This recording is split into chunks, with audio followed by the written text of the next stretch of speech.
Hello friends, welcome to Kannada voice over. ಸಿನಿಮಾದ starting ಅಲ್ಲಿ Lana ಎಂಬ ಒಂದು ಮಗುನ ರೂಮ್ ಅಲ್ಲಿ ಕೂಡಾಕಿರೋದನ್ನ ತೋರಿಸ್ತಾರೆ. ಲಾನಾ ನಮ್ಮ ಸಿನಿಮಾದ ಹೀರೋಯಿನ್ ಆಗಿರ್ತಾಳೆ. ಅವಳಿಗೆ ಹೊರ ಪ್ರಪಂಚದೊಂದಿಗೆ ಯಾವುದೇ ತರಹದ ಸಂಬಂಧ ಇರೋದಿಲ್ಲ. ಅವಳ ಅಪ್ಪ ದಿನಪೂರ್ತಿ ಮಗಳೊಂದಿಗೆ ಹೊರಗಡೆ ಮಕ್ಕಳನ್ನ ತಿನ್ನುವಂತಹ ವೈಡ್ಲಿಂಗ್ ಎಂಬ ಒಂದು ಮಾನ್ಸ್ಟರ್ ಇದೆ ಅಂತ ಹೇಳಿ ಹೆದರಿಸುತ್ತಾರೆ. ಲಾನಾ ಹೊರಗಡೆ ಹೋಗೋದಿರಲು ಡೋರ್ ಅಲ್ಲಿ ಎಲೆಕ್ಟ್ರಿಕ್ ಪಾಸ್ ಆಗುವಂತಹ ಮೆಷಿನ್ ಅಳವಡಿಸ್ತಾರೆ. ಹೀಗೆ ನಮ್ಮ ಲಾನಾ ತನ್ನ ಲೈಫ್ ನ ಸಾಗಿಸ್ತಾ ಕೆಟ್ಟ ಕನಸುಗಳನ್ನ ಕಾಣ್ತಾ ಇರ್ತಾಳೆ. ಆ ಕಾಡಿಂದ ದಿನ ಆ ವೈಲ್ಡಿಂಗ್ ಮಾನ್ಸ್ಟರ್ ಅವಳನ್ನ ಗುರಾಯಿಸುವಂತಹ ಕನಸನ್ನ ಅವಳು ಕಾಣ್ತಾಳೆ. ಹಾಗೆ ನಮ್ಮ ಲಾನಾ ಮೆಚೂರ್ಡ್ ಆದಾಗ ಅವಳ ಅಪ್ಪ ಅವಳಿಗೆ ಎಸ್ಟ್ರೋಜನ್ ಉತ್ಪಾದನೆ ಕಮ್ಮಿ ಆಗೋದಕ್ಕೆ ಲಾಪ್ಟಡಾಲ್ ಎಂಬ ಒಂದು ಡ್ರಗ್ ನ ಇಂಜೆಕ್ಟ್ ಮಾಡ್ತಾರೆ. ಅವಳಿಗೆ ಡೌಟ್ ಬರದಿರಲು ನಿನ್ನ ರೋಗ ಬೇಗ ವಾಸಿ ಆಗೋದಕ್ಕೆ ಇರುವಂತಹ ಮೆಡಿಸನ್ ಅಂತ ಹೇಳಿ ಅವಳಿಗೆ ಅದನ್ನ ಕೊಡ್ತಿರೋದು. ಆ ಮೆಡಿಸನ್ ಕಾರಣ ಅವಳಿಗೆ ತುಂಬಾ ಸೈಡ್ ಎಫೆಕ್ಟ್ ಆಗ್ತಿರುತ್ತೆ. ಆ ನೋವು ಸಹಿಸೋದಕ್ಕಾಗದಂತಹ ಲಾನಾ ನನ್ನೊಮ್ಮೆ ಕೊಂದಾಕಿ ಅಂತ ತನ್ನ ಅಪ್ಪನೊಂದಿಗೆ ಹೇಳ್ತಾಳೆ. ಅವಳನ್ನ ಕೊಲ್ಲೋದಕ್ಕೆ ಅಪ್ಪ ಗನ್ನ ತೆಗಿತಾರೆ.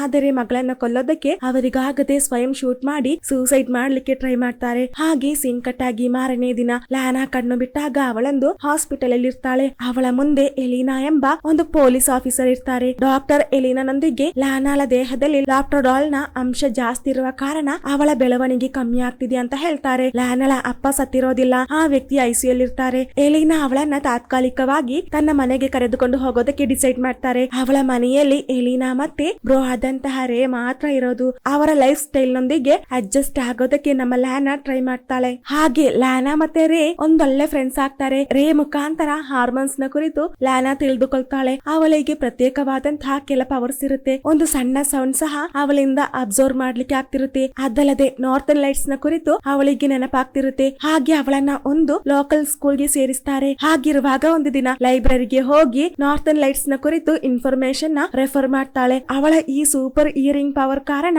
ಬೇರೆ ಸ್ಟೂಡೆಂಟ್ಸ್ ಅವಳ ಬಗ್ಗೆ ಹೇಳ್ತಿರೋದಲ್ಲ ಲಾನಾಗೆ ಕೇಳಿಸುತ್ತೆ. ಹಾಗೆ ಸೀನ್ ಕಟ್ ಆಗಿ ರೇನ ಹೊಡೆಯೋದಕ್ಕೆ ಬಂದಂತವರನ್ನ ನಮ್ಮ ಲಾನಾ ಈಸಿಯಾಗಿ ಹೊಡೆದಾಕ್ತಾಳೆ. ಹಾಗೆ ಪುನಃ ಸೀನ್ ಕಟ್ ಆಗಿ ನಮ್ಮ ಲಾನಾ ಒಂದು ಕಾಡಿನ ಮಧ್ಯೆ ನಡೆದುಕೊಂಡು ಬರ್ತಿರುವಾಗ ಒಂದು ಜಿಂಕೆ ಮರಿನ ನೋಡ್ತಾಳೆ. ಅದು ಅಲ್ಲಿಂದ ಓಡಿ ಹೋಗ್ತಿರುವಾಗ ಅದರ ಹಿಂದೆ ಲಾನಾ ಓಡ್ತಾಳೆ. ಹಾಗೆ ಓಡ್ತಿರುವಾಗ ಸಡನ್ ಆಗಿ ಒಂದು ಕುರೂಪಿಯಾದಂತಹ ವ್ಯಕ್ತಿ ಬಂದು ಅವಳನ್ನ ಆ ಟ್ರ್ಯಾಕ್ ಒಳಗೆ ಬೀಳದಿರುವ ಹಾಗೆ ಅವಳನ್ನ ಕಾಪಾಡ್ತಾನೆ. ನಂತರ ನಮ್ಮ ಲಾನಾ ವೈಲ್ಡಿಂಗ್ ಅನಿಮಲ್ಸ್ ನ ಕುರಿತು ಸರ್ಚ್ ಮಾಡ್ಲಿಕ್ಕೆ ಶುರು ಮಾಡ್ತಾಳೆ. ಹಾಗಿರುವಾಗ ಒಂದು ದಿನ ಎಲಿನಾ ಅವಳೊಂದಿಗೆ ಇಷ್ಟು ವರ್ಷಗಳ ಕಾಲ ನಿನ್ನೊಂದಿಗೆ ಇದ್ದಿದ್ದು ನಿನ್ನ ಅಪ್ಪ ಅಲ್ಲ ಎಂದು ಹೇಳ್ತಾಳೆ. ಹಾಗೆ ನಮ್ಮ ರೇ ಲೀನಾ ಒಂದು ಪಾರ್ಟಿಗೆ ಕರೆದುಕೊಂಡು ಬರ್ತಾನೆ. ಹಾಗೆ ಪಾರ್ಟಿ ಜೋರಾಗಿ ನಡೆಯುತ್ತಿರುವಾಗ ನಮ್ಮ ರೇ ಅವಳನ್ನ ಕಿಸ್ ಮಾಡ್ಲಿಕ್ಕೆ ಟ್ರೈ ಮಾಡ್ತಿರುವಾಗ ಸಡನ್ ಆಗಿ ಅವಳ ಬಾಯಿಂದ ರಕ್ತ ಬರ್ತಿರುತ್ತೆ. ಹಾಗೆ ಬೇಗ ವಾಶ್ರೂಮ್ ಗೆ ಬಂದು ಚೆಕ್ ಮಾಡಿ ನೋಡಿದಾಗ ಬಾಯಿಂದ ಒಂದು ಹಲ್ಲು ಕೆಳಗೆ ಬಿದ್ದಿರೋದನ್ನ ಕಂಡು ಹೆದರಿ ಶಾಕ್ ಆಗ್ತಾಳೆ. ಅದೇ ಸಮಯ ಅವಳನ್ನ ಯಾರೋ ಹಿಡಿಯೋದಕ್ಕೆ ಬರ್ತಿರೋದನ್ನ ತಿಳಿದು ಬೇಗ ಅವಳಲ್ಲಿಂದ ಕಾಡೊಳಗೆ ಓಡಿ ಹೋಗ್ತಾಳೆ. ಹಾಗೆ ಓಡಿ ಹೋಗ್ತಿರುವಾಗ ಒಬ್ಬ ವ್ಯಕ್ತಿ ಬಂದು ಅವಳನ್ನ ರೇಪ್ ಮಾಡ್ಲಿಕ್ಕೆ ಟ್ರೈ ಮಾಡುವಾಗ ಲಾನಾ ಆ ವ್ಯಕ್ತಿನ ಕಚ್ಚಿ ಕೊಂದಾಕ್ತಾಳೆ. ತನಗೆ ಏನಾಗ್ತಿರೋದೆಂಬ ವಿಷಯ ಗೊತ್ತಿಲ್ಲದೆ ತನ್ನ ಕೂಡಾಕಿದಂತಹ ಆ ರೂಮ್ ಗೆ ಓಡಿ ಬರ್ತಾಳೆ. ಆ ರೂಮ್ ಗೆ ಬಂದು ಫ್ರೆಶ್ ಆಗಿ ಪುನಃ ಎಲಿನಾ ಹತ್ರ ಬರ್ತಾಳೆ. ಮನೆಗೆ ಬಂದ ನಂತರವೂ ಲಾನಾ ಭಯ ಕಮ್ಮಿ ಆಗಿರೋದಿಲ್ಲ. ಇದನ್ನ ಕಂಡಂತಹ ರೇ ಅವಳ ಹಲ್ಲನ್ನ ನೋಡ್ತಾನೆ. ಇದರಿಂದ ಬೇಜಾರಾದಂತಹ ಲಾನಾ ಬೇಗ ಆ ಕಾಡಿಗೆ ಬಂದು ಆ ಕುರೂಪಿ ವ್ಯಕ್ತಿನ ನೋಡ್ತಾಳೆ. ಹಾಗೆ ಆ ವ್ಯಕ್ತಿ ಅವಳೊಂದಿಗೆ ನಿಮ್ಮ ವಂಶ 16 ವರ್ಷಗಳ ಹಿಂದೆ ಸರ್ವನಾಶ ಆಯ್ತೆಂಬ ಸತ್ಯ ಬಾಯಿ ಬಿಡ್ತಾನೆ. ಹಾಗೆ ಸ್ಟೋರಿ ಹೇಳಿದ ನಂತರ ಅವಳನ್ನ ಒಂದು ಗುಹೆಯೊಳಗೆ ಕರೆತಂದು ಹಣೆಗೆ ಗನ್ ಶೂಟ್ ಆದಂತಹ ಒಂದು ತಲೆಬುರುಡೆ ತೋರಿಸ್ತಾನೆ. ಅದವಳ ಅಮ್ಮನ ತಲೆಬುರುಡೆ ಆಗಿರುತ್ತೆ. ಅದನ್ನ ನೋಡ್ತಿರುವಾಗ ಹಳೆದೆಲ್ಲ ನೆನಪಾಗ್ತಿರುತ್ತೆ. ಅವಳ ವಂಶಗಳನ್ನ ಮನುಷ್ಯರೆಲ್ಲ ಸೇರಿ ಸರ್ವನಾಶ ಮಾಡ್ತಿರೋದೆಲ್ಲ ನೆನಪಾಗ್ತಿರುತ್ತೆ. ಅದೇಗೆ ಅಂತ ಒಂದು ಫ್ಲಾಶ್ ಬ್ಯಾಕ್ ಮುಖಾಂತರ ತೋರಿಸ್ತಾರೆ. ಇಷ್ಟು ವರ್ಷಗಳ ಕಾಲ ಅಪ್ಪ ಎಂದು ಅವಳ ಜೊತೆಗಿದ್ದಂತಹ ವ್ಯಕ್ತಿ ಅವಳ ಅಮ್ಮನ ಕೊಲ್ತಿರೋದನ್ನ ತೋರಿಸ್ತಾರೆ. ಹಾಗೆ ಕೊಲ್ತಿರುವಾಗ ಮನುಷ್ಯ ಮುಖ ಇರುವಂತಹ ಲಾನಾ ಕಂಡಾಗ ಅವಳನ್ನ ಕೊಲ್ಲೋದಕ್ಕೆ ಮನಸ್ಸಾಗೋದಿಲ್ಲ. ಹಾಗೆ ಆ ವ್ಯಕ್ತಿ ಲಾನಾ ಸ್ವಂತ ಮಗಳ ಹಾಗೆ ಸಾಕೋದಕ್ಕೆ ಮುಂದಾಗಿದ್ದು ಇದೆಲ್ಲ ತಿಳಿದಂತಹ ಲಾನಾ ಆ ವ್ಯಕ್ತಿನ ಕೊಲ್ಲೋದಕ್ಕೆ ಹಾಸ್ಪಿಟಲ್ ಗೆ ಬರ್ತಾಳೆ. ಭಯ ಆದ ಕಾರಣ ಅವಳಿಂದ ಕೊಲ್ಲೋದಕ್ಕಾಗ್ತಿರೋದಿಲ್ಲ. ಹಾಗೆ ಬೇಗ ನಮ್ಮ ಲಾನಾ ಎಲಿನಾ ಹತ್ತಿರ ಬರ್ತಾಳೆ. ಆದ್ರೆ ಲಾನಾ ಕಾಡಲ್ಲಿ ಒಂದು ವ್ಯಕ್ತಿನ ಕೊಂದಂತಹ ವಿಷಯ ಎಲಿನಾಗೆ ಮೊದಲೇ ಗೊತ್ತಾಗಿರುತ್ತೆ. ಅದರಿಂದ ಲಾನಾ ಅರೆಸ್ಟ್ ಮಾಡ್ತಾರೆ. ಹಾಗೆ ಆ ವ್ಯಕ್ತಿ ಪುನಃ ಅವಳಿಗೆ ಆ ಡ್ರಗ್ ನ ಇಂಜೆಕ್ಟ್ ಮಾಡ್ಲಿಕ್ಕೆ ನೋಡುವಾಗ ನಮ್ಮ ಲೀನಾ ಅದನ್ನ ತಡಿತಾಳೆ. ಹಾಗೆ ಅವಳೊಂದಿಗೆ ಮಾತನಾಡೋದಕ್ಕೆ ಎಲಿನಾ ಸೆಲ್ ಓಪನ್ ಮಾಡಿದಾಗ ಅವಳಲ್ಲಿಂದ ಎಸ್ಕೇಪ್ ಆಗ್ತಾಳೆ. ರೇ ಸಹಾಯದಿಂದ ಕಾಡೊಳಗೆ ಹೋಗ್ತಾಳೆ. ಲಾನಾ ಒಂದು ವೈಲ್ಡಿಂಗ್ ಎಂಬ ವಿಷಯ ಗೊತ್ತಾದಂತಹ ರೇ ಅವಳನ್ನ ತಡೆಯೋದಿಲ್ಲ.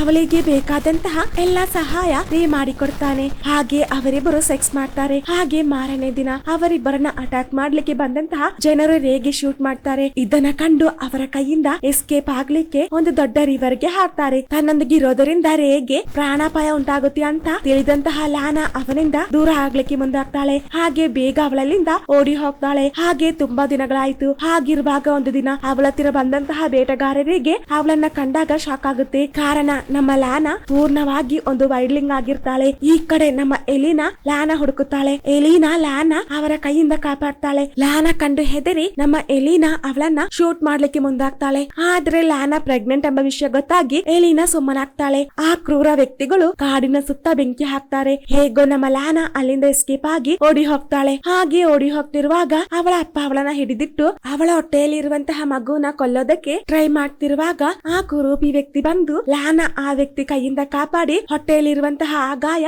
ಸ್ಟಿಚ್ ಮಾಡಿ ಕೊಡ್ತಾನೆ. ಹಾಗೆ ಮಾರನೇ ದಿನ ಲಾನಾ ದೂರದಿಂದ ನೋಡ್ತಿರೋದನ್ನ ಎಲಿನಾ ಮತ್ತೆ ರೇ ನೋಡ್ತಾರೆ. ಹಾಗೆ ನಮ್ಮ ಲಾನಾ ನಾರ್ತನ್ ಲೈಟ್ ಇರುವಂತಹ ಆ ಜಾಗಕ್ಕೆ ಬರ್ತಾಳೆ. ಆ ಜಾಗದಲ್ಲಿ ಬೇರೆ ವೈಲ್ಡ್ಲಿಂಗ್ ನ ಸೌಂಡ್ ಅವಳಿಗೆ ಕೇಳಿ ಬರುತ್ತೆ. ಇದನ್ನ ಕೇಳಿ ತನ್ನ ಹಾಗೆ ಈ ಕಾಡಲ್ಲಿ ಬೇರೆ ವೈಲ್ಡ್ಲಿಂಗ್ ಇದೆ ಎಂಬ ವಿಷಯ ಲಾನಾಗೆ ಗೊತ್ತಾಗುತ್ತೆ. ಹಾಗೆ ಖುಷಿಯಿಂದ ನಿಂತಿರುವಂತಹ ಲಾನಾ ತೋರಿಸಿ ಈ ಮೂವಿ ಎಂಡ್ ಆಗುತ್ತೆ. ಒಂಥರ ಡಿಫ್ರೆಂಟ್ ಸ್ಟೋರಿ ಅಲ್ವಾ? ಹೇಗಿತ್ತು ಅಂತ ನೀವು ಕಮೆಂಟ್ ಮುಖಾಂತರ ತಿಳಿಸಬಹುದು. ಹಾಗೆ ನಿಮಗೆ ನನ್ನ ವಿಡಿಯೋ ಇಷ್ಟವಾದಲ್ಲಿ ಪ್ಲೀಸ್ ಲೈಕ್ ಮಾಡಿ, ಶೇರ್ ಮಾಡಿ, ಸಬ್ಸ್ಕ್ರೈಬ್ ಮಾಡಿ, ಜೊತೆಗೆ ಪಕ್ಕದಲ್ಲಿರುವಂತಹ ಬೆಲ್ ಐಕಾನ್ ಪ್ರೆಸ್ ಮಾಡಿ. Thank you.